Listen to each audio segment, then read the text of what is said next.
nimpongeze na kumshukuru rais wangu mama yetu Samia, rais ambaye amekuwa rais wa mfano ndani ya nchi za Afrika.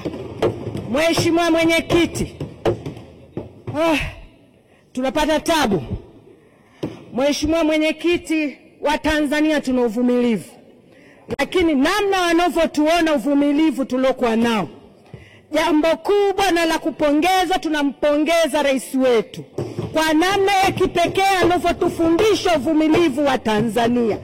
Mheshimiwa Mwenyekiti, uvumilivu wetu pia unaimarishwa na jeshi la polisi, namna wanavyoilinda Tanzania na namna wanavyofanya kazi ndani ya Tanzania. Wanatufunza Watanzania kuwa watu wavumilivu. Mheshimiwa Mwenyekiti, muda mrefu sasa umepita, Watanzania tunavumilia na tunavumilia na tena. Lakini nafika wakati jeshi la polisi, leo wabunge tumeamua kuwapongeza kwa kazi kubwa mnayoifanya. Hatuna sehemu ya kusema, kwa sababu ukija kwenye kila sehemu mama amefanya vizuri na amelimarisha jeshi la polisi vizuri. Tunachokitaka kwenu, mwende mkakomeshe vitendo vinavyoenda kufanywa ndani ya mitandao kumdhalilisha rais wetu. Mwende mkaifanye kazi ya kuingia ndani ya mitandao kama mlivyofanya kazi ya kupambana na majambazi wanaotumia vyombo vya moto. Hawakukushindeni na walikuwa wanakuja na vyombo vya moto. Lakini tunataka sasa muingie kwenye mitandao. Kazi iliyokuweko kule, vitoto vidogo hata kunyonya havijamaliza kwa wazee wao. Kila mtu ana maneno na lugha anazungumza ambayo haistahili kuambiwa rais wetu. Rais wetu amekuwa akijitoa kwa ajili ya taifa hili kwa namna ya kipekee. Hakika Mungu alimuita kuwa rais. Tumwangalie kwa namna ya kipekee. Toka siku yake ya kwanza, wakati inatunga mimba yake, Mwenyezi Mungu alijua kwamba anamtengeneza Rais Samia kuwa rais wa Tanzania. Alijua fika kwamba huyu ninamtengeneza kuwa rais. Ndio maana akawa na roho ya uvumilivu ambayo hata sisi viongozi tuliokuweko humu tusingeweza kuvumilia.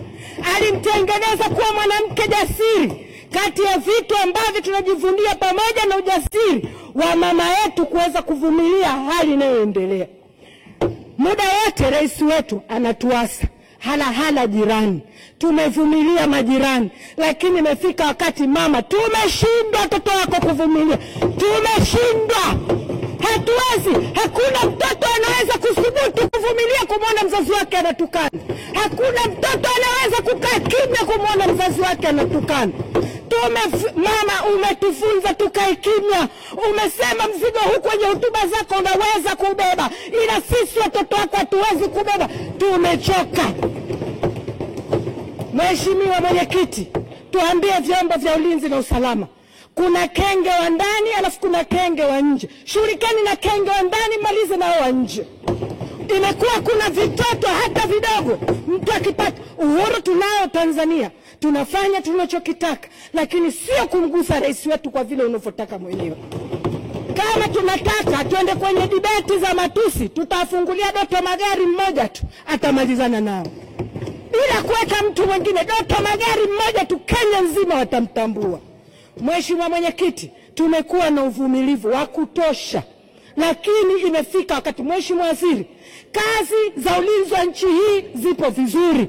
Kazi ya jeshi la polisi kulinda wananchi na raia na mali zao upo vizuri. Tunashindwa sasa kudhibiti mitandao. Hatuwezi kuona nchi yetu